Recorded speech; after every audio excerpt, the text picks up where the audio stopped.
नमस्कार, मी प्रेम मुंडाफळे. आपण बघत आहे जनता की मीडिया न्यूज चॅनलमध्ये आपला स्वागत आहे. आज बघूया एक नजर. आपल्या दिशाला हात घालण्यासाठी या ठिकाणी उपस्थित काही असं तर तुम्ही शासनापर्यंत पाठवा, पण तुमच्या तर लोकांना सांगा, कमीत कमी उद्धव ठाकरे गटाच्या लोकांना तरी सांगा यांचे प्रश्न विधिमंडळामध्ये मांडा. शुभांगीताईसाठी तुम्ही श्रीरामपूरला आला, मला चांगलं आठवतं. आपला एक बांधव सोडून गेला शिवसेना बाजू मांडायला यांनी विरोधी पक्ष नेताच राहू दिला नाही. आदित्य साहेब रोज बोलतायत, भास्कर जाधव साहेब रोज बोलतायत, टाईमच देत नाही. विरोधी पक्ष नेता यांना ठेवायचा नाही, कारण की विरोधी पक्ष नेत्याचं काम काय असायचं, लोकशाही मार्गाने कोणीतरी आझाद मैदानावर, कोणीतरी नागपूरच्या याच्यावर स्टेडियमवर बसत असेल किंवा कोणीतरी 3 महिन्यात 4 महिन्यात जर निवेदन देत असले आणि लक्षवेधी लावता आली नाही तर अचानकपणे निर्माण झालेल्या परिस्थितीवर बोलण्यासाठी न वेळ देता स्वतःहून उभं राहून ज्या वेळेला प्रश्न मांडण्याची संधी ज्या व्यक्तीला मिळते तो असतो विरोधी पक्ष नेता. मग विरोधी पक्ष नेताच ठेवला नाही तर ही लोकशाही आहे का? बाबासाहेबांनी दिलेली आज नागपूर ही बाबासाहेब चैत्यभूमी आहे, इथे दीक्षाभूमी आहे. बाबासाहेबांनी आपल्याला संविधान दिलं, संविधान ही लोकशाही मार्गाने चालवण्यासाठी दिलं, पण या सत्ताधारीने, या भारतीय जनता पार्टीने आपल्याला लोकशाही पद्धतीने यांनी विरोधी पक्ष नेताच ठेवला नाही. म्हणजे विरोधी पक्ष नेता नाही म्हणून यांच्या मनमानी कारभारीने सदन चालवायचं, यांना वाटलं तर चालवायचं, यांना वाटलं तर पार्टी करायची, यांना वाटलं तर ते सदन बंद करून काहीतरी वेगळे काम करायचे. या सत्ताधारी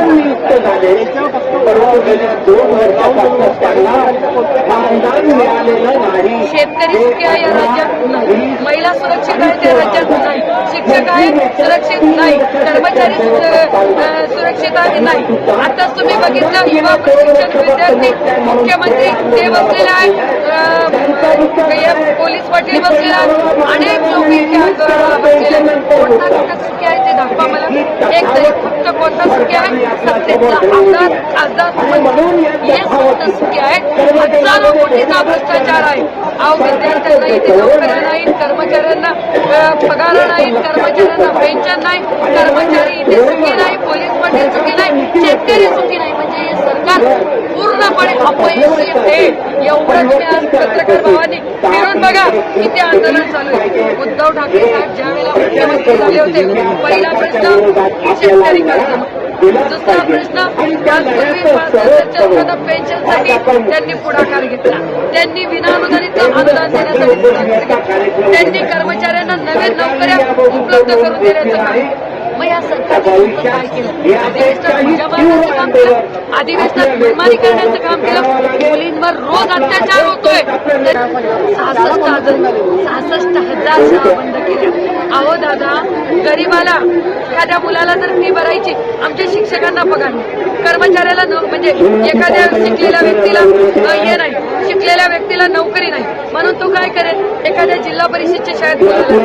मग ते जिल्हा परिषदच्या शाळेत बंद असल्या तर तो काय करेल? 3 वेळेचा फी भरू शकतो का? नाही भरू शकतो. म्हणजे यांना यांना बस ते जाणायचं आहे. यांनी पूर्ण श्रीमंताचा मुलगा शिकेल आणि गरीबाचा मुलगा यांच्या पाठीमागे, यांचे म्हणजे पाठीमागे फिरेल, एखाद्या आमदार मंत्री यांच्या पाठीमागे फिरेल आणि भीक मागेल. एवढी त्यांची नैतिकता आहे आणि त्याचं हे आज होणार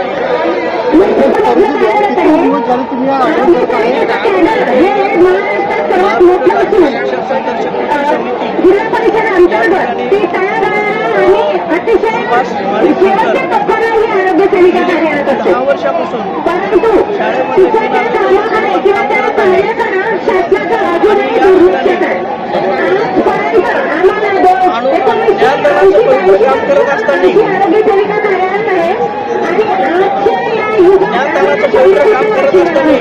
आमच्या ज्या शाळा आहेत आज खऱ्या अर्थानं जर विचार केला त्यांचं मराठी शाळा ह्या बंद पडत चाललेल्या आहेत.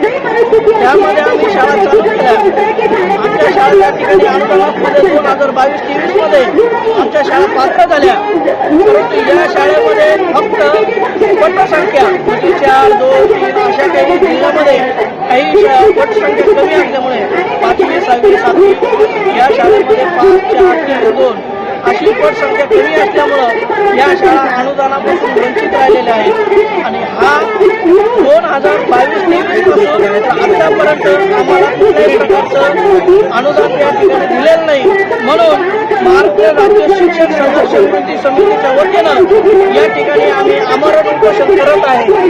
आता हा विषय घेत असताना आमच्या शिक्षक मतदारसंघ माननीय आमदार ज्ञानेश्वर म्हात्रे साहेब, त्याचप्रमाणे माननीय श्रीकांत देशपांडे साहेब यांनी वेळोवेळी आमचा विषय सभागृहामध्ये मांडलेला आहे.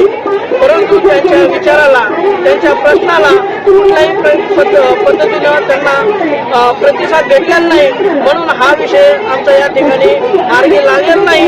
म्हणून आम्ही या ठिकाणी नागपूर या ठिकाणी शिक्षक संघर्ष कृती समितीच्या वतीनं पुन्हा एकदा आम्हाला या ठिकाणी उपोषण करावं लागलं.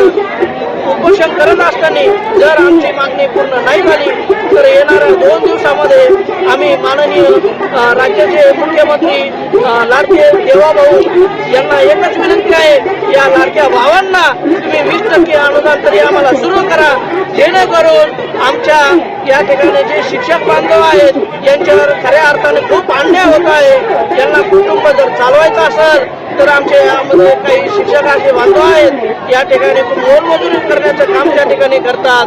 दिवसा शाळा करायची, रात्री कुणीतरी पेट्रोल पंपावर काम करतं, कुणी या ठिकाणी हॉटेलवर वेटर म्हणून त्या ठिकाणी काम करावं लागतं. आणि कित्येक ठिकाणी शेतकरी फळे झाडं या ठिकाणी विविध ठिकाणी त्या ठिकाणी उदरनिर्वाह करावा लागतो.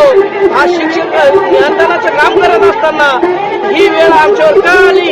ही वेळ फक्त या ठिकाणी काही अधिकारी यांच्या हलगर्जीपणामुळं ही आमच्यावर वेळ आलेली आहे.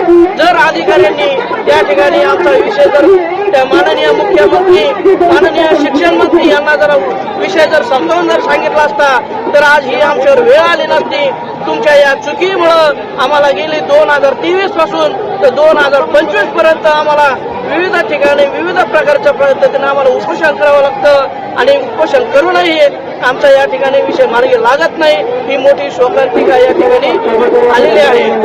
तर या ठिकाणी मी एकच सांगत आहे की आमची जी मागणी आहे शेवटच्या वर्गाची पटसंख्या, या ज्या शाळा पात्र आहेत फक्त या महाराष्ट्रातील फक्त 7 ते 17 शाळा मोजक्या शाळा आहेत आणि या शाळा या ठिकाणी अनुदान लवकरात लवकर सुरू करावं एवढंच आमचं या ठिकाणी आपल्या चॅनलच्या मार्फत मी त्या ठिकाणी तुम्हाला आवाहन करत आहे. आणि माझे 2 शब्द संपवत